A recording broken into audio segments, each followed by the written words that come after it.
Welcome back, everybody, for another deep dive. And today we're going to get into some really, I think, interesting stuff. Yeah. We're going to be talking about moral development. Okay.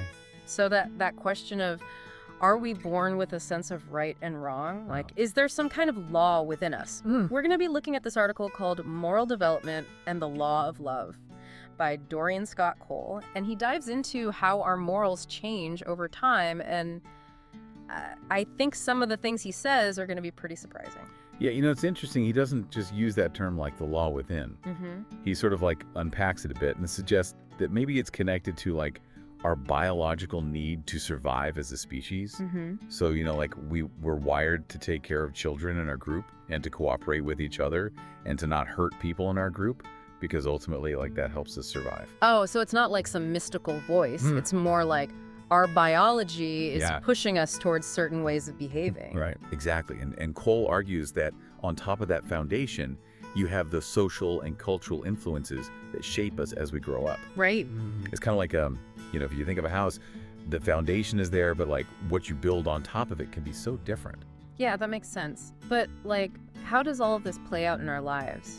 How do we go from this basic sense of right and wrong to like making these really complicated moral decisions as adults? Well, that's where this idea of moral development comes in. Yeah. And Cole uses some really interesting examples to show this. Particularly, he focuses on children. Yeah, because kids always say the darndest things, right? Exactly. Always pushing the limits. Always pushing the limits. And Cole points out that even in that chaos of like childhood behavior, you can see a little bit of that law within at work. Okay. He talks about how kids, even really young ones, have a strong sense of fairness. Yeah. They get really upset when they see someone being treated unfairly. Yeah. Even if they don't understand like the reasons behind the rules. Yeah, it's like they instinctively know that something is wrong, even if they can't say why. Yeah, and Cole says that this innate sense of fairness could be like a fundamental building block in our moral development. And as we grow up, we start to add to it, like we develop a deeper understanding of consequences and norms and ethics. But that core sense of fairness stays with us. It's like those early experiences of fairness and empathy. They lay the groundwork for how we think about morality later on. Exactly, and Cole is very honest about the fact that moral development can be messy and unpredictable. Yeah. He even tells a funny story about his own kids, constantly arguing and testing boundaries, just being kids, basically. Oh, yeah. I remember doing that, driving my parents crazy with the constant why questions. Right? It's like they're programmed to question everything. Yeah.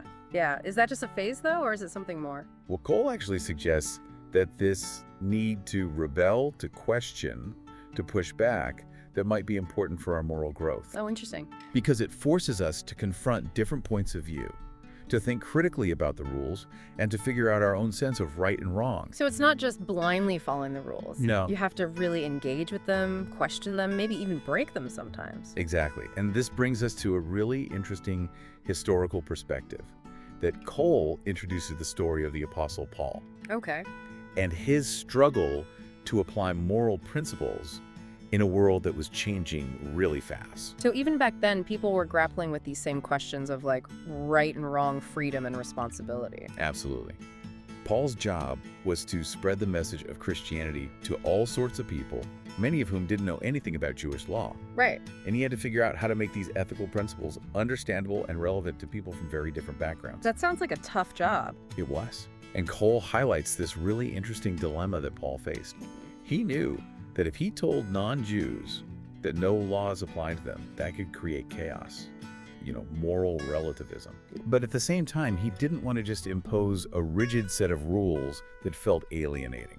So he's trying to find this balance between freedom and guidance. Exactly. And there's this one example that Cole uses to show this struggle. And it involves a man who is sleeping with his stepmother. Oh, wow. Now, this was clearly taboo, something that went against Paul's own moral beliefs, but he also recognized that cultural norms could be different. Right. You can almost feel Paul wrestling with this, trying to reconcile his beliefs with the reality of a very diverse society. Yeah, and it raises this important point that Cole makes, which is that our ideas about morality, they've changed so much over time. Yeah. Like what was once totally unacceptable might be seen as a personal choice today. Right, think about things like divorce or sex before marriage or even dancing. Our views on these things have shifted dramatically over the last 2,000 years. So is that progress? Are we becoming more morally enlightened, or are we losing sight of some essential truths? That's the big question, and Cole doesn't give us a simple answer. He wants us to wrestle with this complexity, to see that morality isn't static. It's a conversation that's always evolving. Yeah, it's like we're all on this journey trying to figure out what we believe in and how to live a good life. Exactly. In a world that's constantly changing. Yeah. But how do we even begin to navigate that? Is there some kind of map for this moral journey? Well, Cole suggests that part of the answer might be in understanding this famous saying of Paul's, all things are permissible for me, but not all things are beneficial. So there's this tension between freedom and responsibility. Right. It's like just because you can jump off a cliff doesn't mean you should. Exactly. There are consequences. And Cole specifically talks about the potential for regret when we choose instant gratification over our long-term well-being. He points to risky behaviors, especially when it comes to sex, as an area where people often end up feeling bad about their choices. So maybe this law within isn't just about not hurting others. Maybe it's also about protecting ourselves from making choices that we'll regret later on. That's a really interesting way to think about it. Yeah, like having an inner guardian angel looking out for us. Yeah, and it brings us back to this idea that moral development, it's an ongoing process. It's not something we achieve at a certain age and then we're done. Right. We're constantly learning, adapting, refining our understanding of what's right and wrong. So what shapes this evolution? Is it purely our own experiences, or are there bigger social factors at play?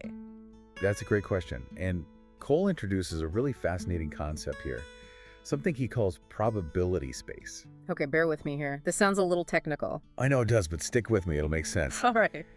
So Cole is basically saying that our environment, our experiences, our beliefs, the people we surround ourselves with, all of these things, they contribute to creating a kind of probability space where certain choices become more likely.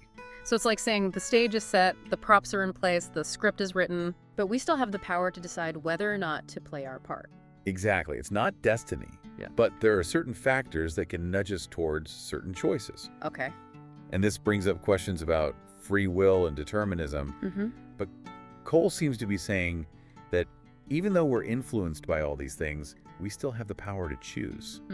We can resist those probabilities, step outside of the script, make choices that align with our own moral compass. So it's not just about following the crowd or giving in to peer pressure. Right. We can actually break free from those influences and create our own path. Yeah, but how do we do that? How do we cultivate that inner strength to make those tough moral choices? Yeah, that's a good question. Well, Cole introduces another interesting idea here. He calls it potential space. And it's kind of like this virtual space in your mind where new ideas can develop, where you can challenge your beliefs and explore different possibilities. Okay, so it's like a mental playground for our morals. I like that. And Cole asks some really specific questions like, how can spirituality help us develop morally? How can we become more sensitive to the suffering of others and feel compelled to help them? He's not just asking us to think about morality abstractly, but to actively seek out experiences that will broaden our perspective and deepen our empathy. So it's not just about knowing right from wrong, it's about putting that knowledge into action. Yeah, making choices that contribute to a more just and compassionate world. Okay. And to really drive this point home, Cole brings up a very challenging real-life example. He mentions a case of some college students who lured men to campus under false pretenses and assaulted them. Wow. And then he throws out this really tough question to the reader. What do you think the consequences should be in that kind of situation?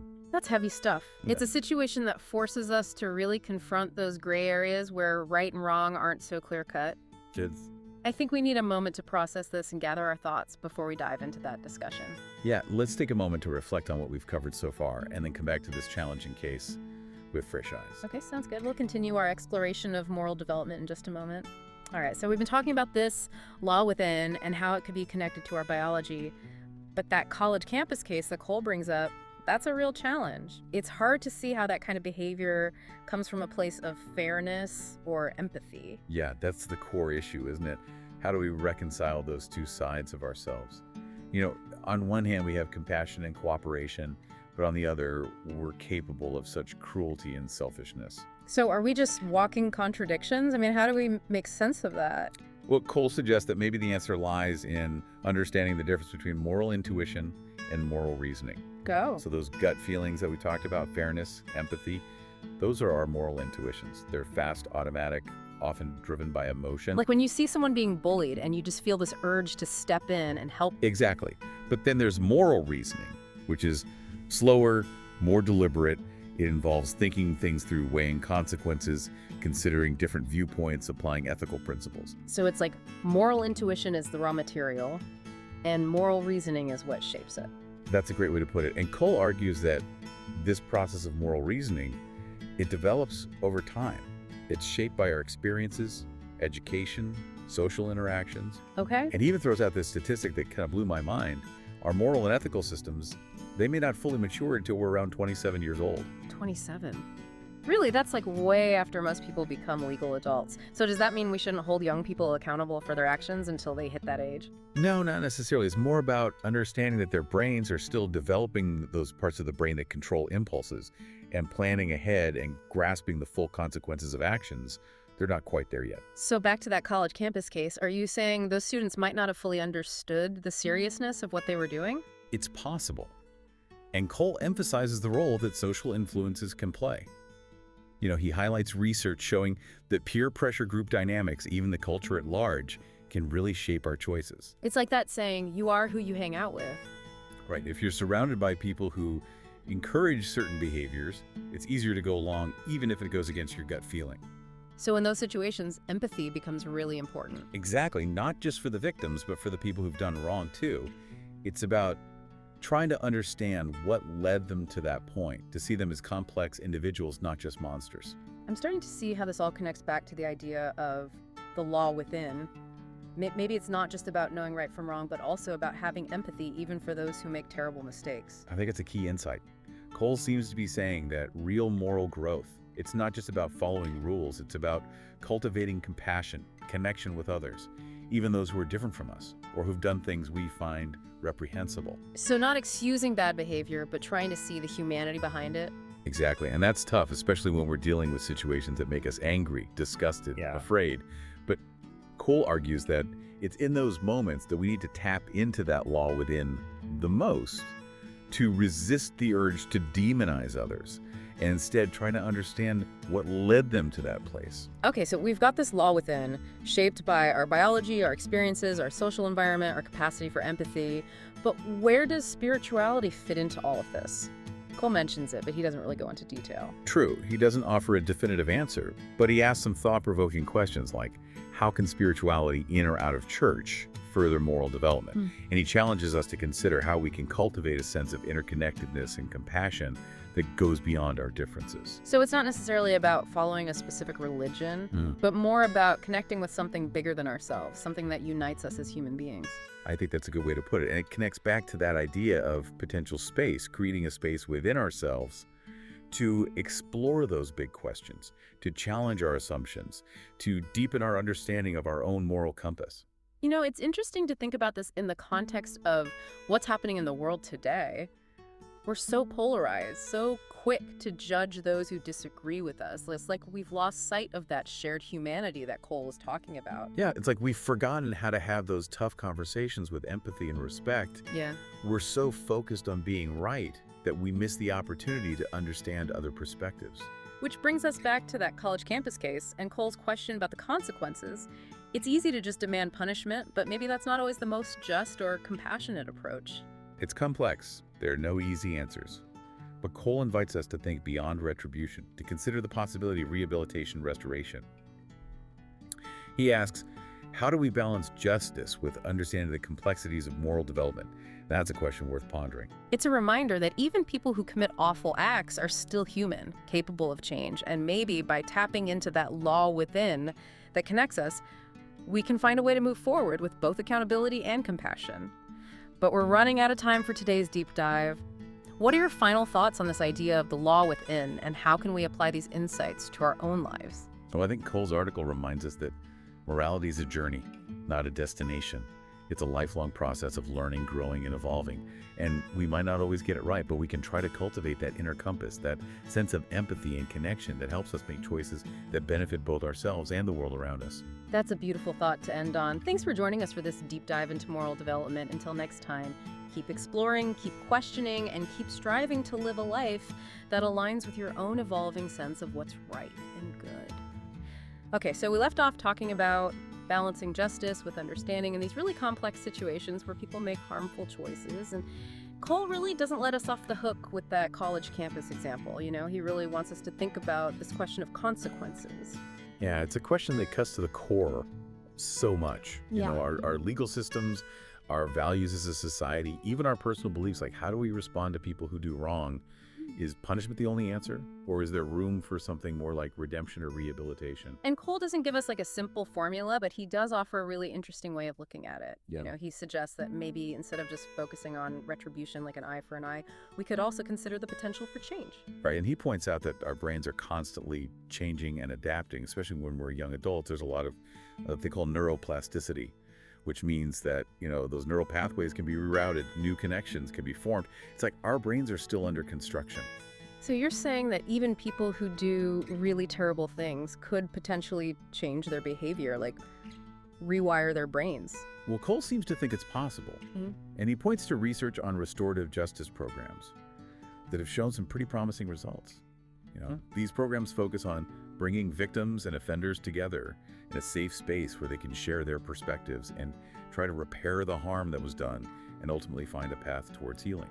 That sounds really challenging, but also really powerful. Like, it's about acknowledging the humanity of both the victim and the person who caused the harm, recognizing that both of them have been impacted by what happened. Exactly, and it's about shifting the focus from just punishing someone to holding them accountable and trying to restore things to a better place.